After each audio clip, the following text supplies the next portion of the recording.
you go into people's homes, you're in their bathroom, you're in the kitchen, you're in their lip, they think they know you. And they think they have a right to say certain things because we're not clear and conscious of the energy we send out. So through the emails, through the social media, people were coming to my home. I was getting death threats because they didn't like something I said or did. And I'm like, I want to be free of this. I don't want this. Before we can get into the solutions, we have to hold everybody accountable for their stuff. Work on the accountability. And the other thing that I think reason why she was getting such something as drastic as a death threat is because whether you like E on the show, whether you agree with her, whatever you think about how she was running her show or running her coaching business, here's the thing. She was doing the one thing that you can't do under the lost value system, and that's to break code. You start telling the truth about things. And that's the real problem. Because what we have to understand is people have lived and built their life under the lost value system. It's not a lightweight thing. It's not just something I get on here and say for kicks, okay, and just to push people's buttons. I'm not here to talk about the lost value system in order to push people's buttons. That's not what I'm talking about. The lost value system is a deeply rooted, deeply held set of beliefs that people have operated their lives upon, and to come to it and tell the truth creates a paradigm shift for a lot of people. And many times people cannot take that paradigm shift, and it will enrage people. For you to tell them that they whole life built on a lie, it ain't a whole lot of people can take that in stride. And instead of reflecting, they'll take it out on you before pointing it out. And she told enough truth to break code with the lost value system, because the reality is truth is the only thing that breaks the lost value system. Accountability is not abuse. I'm going to say that again for the people in the back. Accountability is not abuse. So I received a message from a viewer who was confused because she thought that my channel was an empowerment channel. And she said something to the effect of, she realized that I'm actually reinforcing all the messaging out there that abuses Black women. And, you know, one of the things about all the empowerment brunches, all the talks about self-care, all the talks about self-love, which, although very important, is that it doesn't get to the root of the problem. In many ways, it actually keeps one in a cycle of inaction. Over here in this space, I am about action. And to some degree, I'm about tangible actions. Not what can we complain about, not what can we continue to keep talking about that we talked about last week, but what can we do? What can we actually do about the issue? Similar to a nonprofit, and this is no disrespect to nonprofits, but a lot of times, you know, if you have a service that's supposed to solve a problem, if that problem was solved by said service, it would actually put the nonprofit out of business. So the service continues to run because the problem persists. And this is oftentimes, you know, certain the way nonprofits work, right? This is the way, in my opinion, empowerment works. Now, I'm not saying that empowerment is bad. Empowerment, Black women's empowerment, all the brunches and so forth, it's not bad. It actually is encouraging. And in many ways, it can help to sort of help one feel better. For me, for many years, I used empowerment to sort of help me feel better about my situation and to get through whatever situation I was in. That is empowerment. Accountability is when you are ready to take things to the next level. When you decide that you are tired of your current situation and you want things to change, that is when you tap into accountability. And that is also when you could potentially tap into what I call high-level empowerment. So I want to talk a little bit about why I think Iyanla Vanzant received threats on her life. Why did people want to delete her? Because she was telling the truth and trying to help Black women and the Black community at large. Well, very similar to, why people make comments on some of my BBL videos and tell me to stop making these types of videos. I think for some people, the very thought, the very idea that you are sort of, not just going with the status quo, but actually trying to speak up and sort of explain the behaviors that we see in our community and why those behaviors exist. Not to put a judgment on the behavior. It's not so much saying this behavior is bad or good, but my content, I like to analyze the said behavior and let's sort of have a conversation about why we think this is happening. And then we can make decisions about if we want to keep whatever it is, getting BBLs or whatever it is.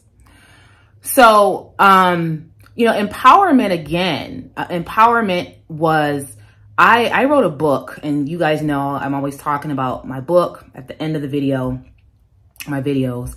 And I remember staring at a blank page because I was actually trying to write an empowerment book and a self-help book for Black women. And I couldn't write that book. All I knew how to do was tell my truth, which after I published my book, I received some feedback that my truth is a little dark.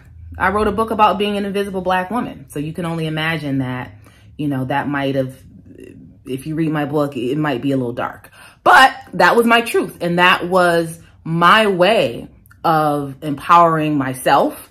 And my hope is empowering other women. I tell the truth. That is how I tell my truth. That is how I empower. So you could be inadvertently empowered by accountability content. You can experience being empowered by accountability content. We need to stop getting accountability mixed up with abuse. If we go back to Kevin Samuels and we look at all the Black women who didn't like him, I'm not going to put myself, I never said I didn't like Kevin Samuels. I did have some critiques about his content, but we can admit that a lot of Black women didn't like him.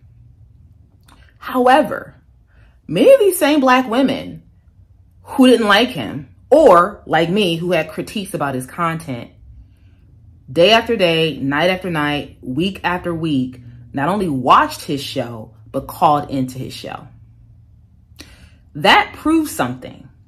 That, oh, Black women actually do like to be held accountable. They do. We do. We need to. Because how else would Kevin Samuels have made it to over 1 million subscribers, most of who I heard were Black women? Okay. So let's pay attention to the psychology. Black women are calling accountability abuse. Many Black women would argue that Kevin Samuels' content was abusive, but yet they kept consuming it. They kept coming back for more, myself included. I remember talking to friends and saying, hey, there's this guy on YouTube. He's saying this stuff. I don't really know about this. And, not necessarily speaking about his content in the most favorable way at that time, but I kept coming back for more. It kept popping, his videos kept popping up in my algorithm and I kept watching them. So that proves that accountability is what we want and what we need. But yet we'll turn around and we'll say that well, you're abusing me, you know, by saying this. When you say this, it's abusive. And, you know, we want to be empowered. So we'll lean more toward the brunches and the self-care events and that type of thing. But many of those things don't help to take us to the next level. Those things, like I said, they soothe us, they make us feel good, they pacify us. They may get us through that time period that we're in. But in my opinion, empowerment will not take you to that next level. Accountability can and will. Accountability hurts. It can hurt. So for me, when I wanted to publish my second book, and I was nowhere near even remotely working on publishing my second book, a gentleman asked me a question. He said, why is it that you're saying you're a writer, but I never see you writing?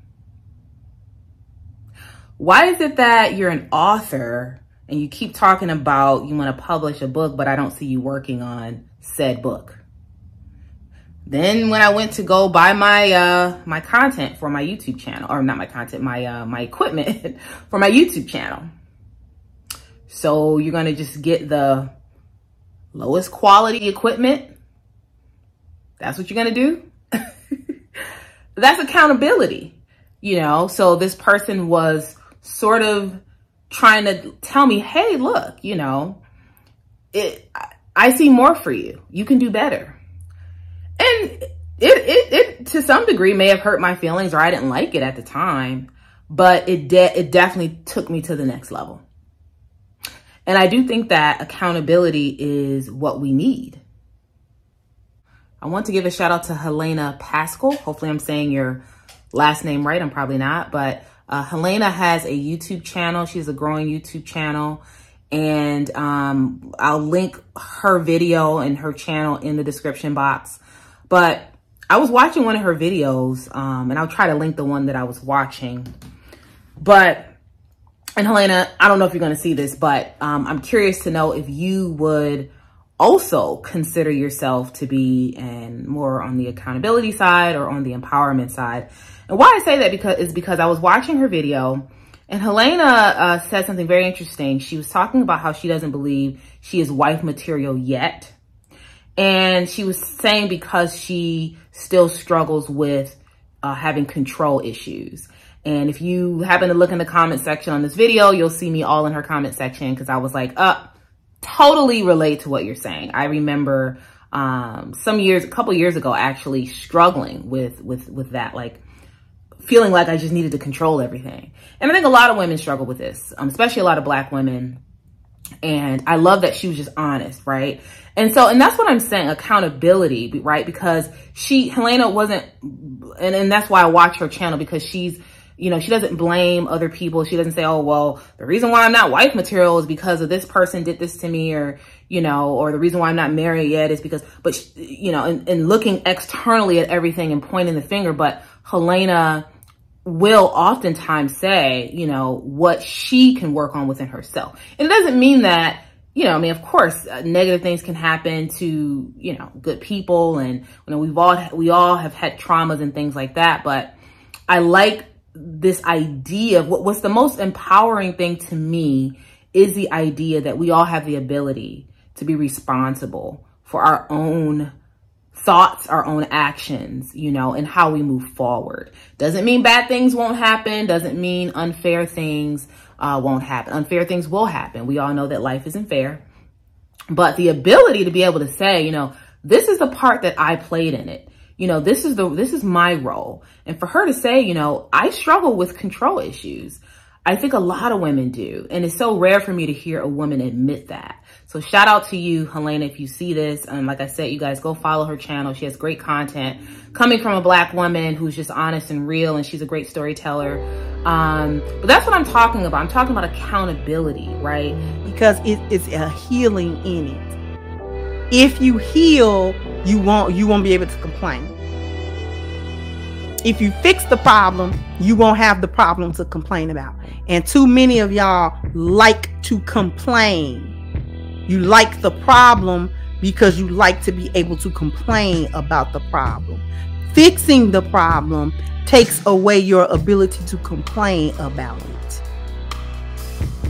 Now you can't be victims, and now you can't be, just these helpless women who are just being taken advantage of by men and being taken advantage of by, life circumstances and all this type of stuff. This is why you don't want to address it, and you don't like it when people address it, even one of your own. Well, if you really want to understand, how did I go from being invisible, writing a book about being an invisible Black woman, to being viral on YouTube? A lot of that, the answer for you is going to lie in just being accountable to myself and my own actions. And, and again, it doesn't mean things haven't happened to me. It doesn't mean, it doesn't mean that life hasn't happened to me. This is a great segue actually into my next topic that I'm going to talk about, which is YouTube being a lifestyle. You guys, I've had so many things. I've been filming through a lot of very challenging times. And this is segue into the part where I'm going to transition and talk about business for those of you who are interested. But I've been filming through some challenging times, and yeah, absolutely.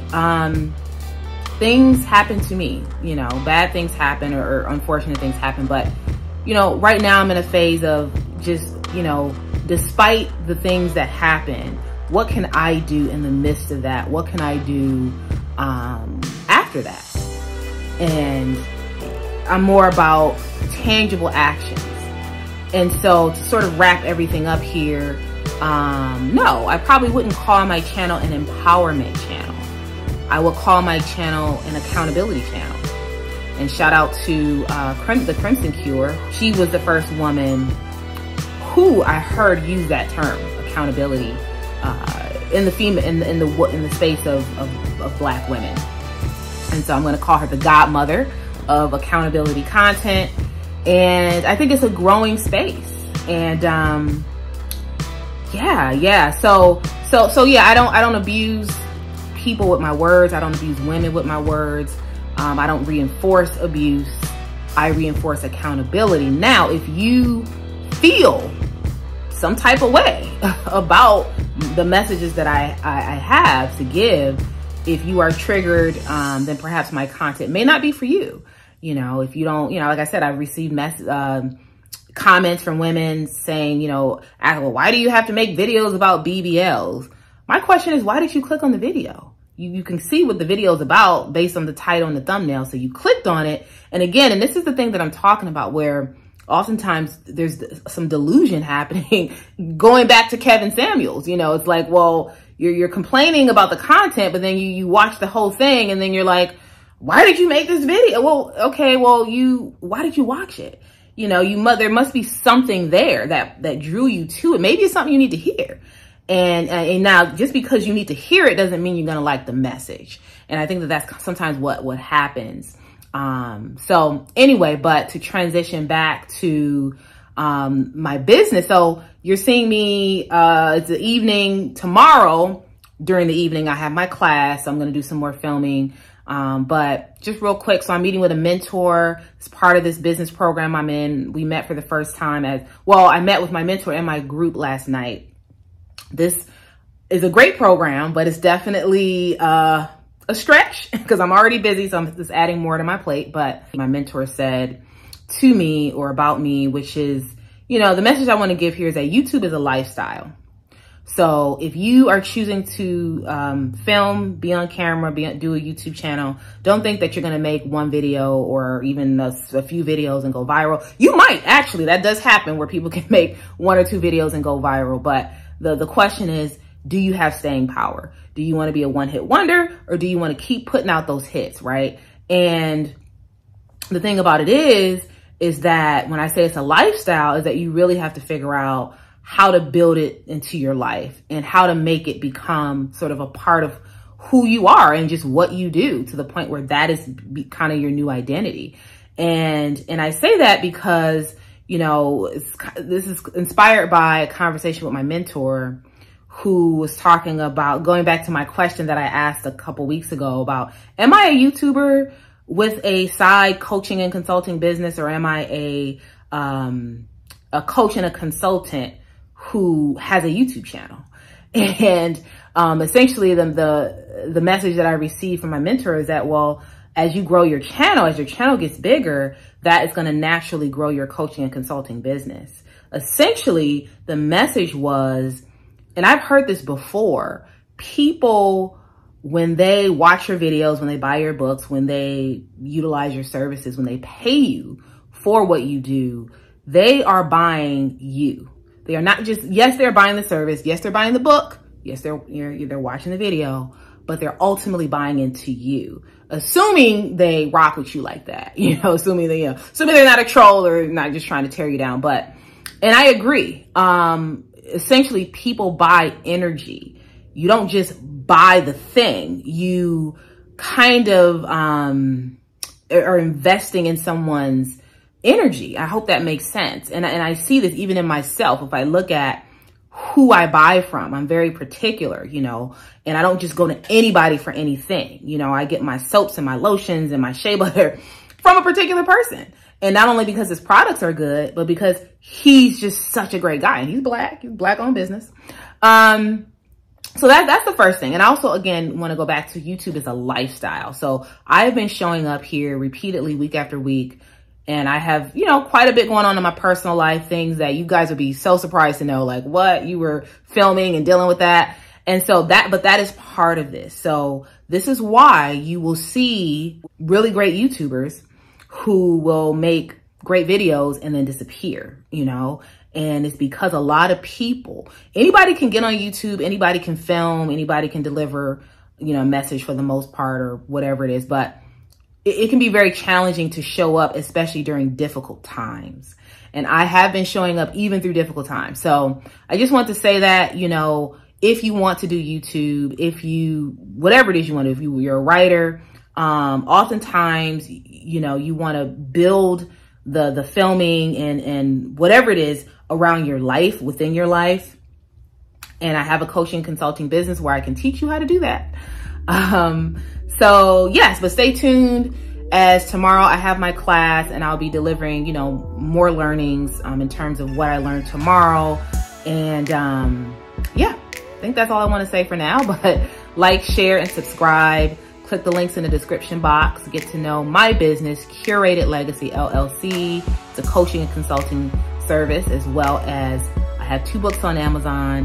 One is about being an invisible Black woman. The other, it's a children's book, and it's called My Brother Adam. It's actually a somewhat true story about my brother who I lost back in 2009. And follow me on Instagram, you guys. My Instagram page could use a little bit. It's use a little bit more spice there. So please do follow me on Instagram. And I'm going to try to start posting more on Instagram as well. I'll be featured on Dr. Thunder's channel on Friday, and the Lapeef channel next week, Thursday. So please do tune in for that. And get on my email list. If you're not on my email list, look in the description box, and there's a link that you can click that takes you to my website. You can just put your email right in the bottom of the page there. And the reason why I'm asking you to do that is because I will be having events, more so virtual events off of YouTube. These will be sort of like private and webinars, trainings, and things like that. If you want to know how to get started on YouTube, how to monetize on YouTube, if you just, you know, again, I'm going to be doing a lot more coaching and consulting off YouTube. So please do get on my email list. And as always, stay tuned for more videos.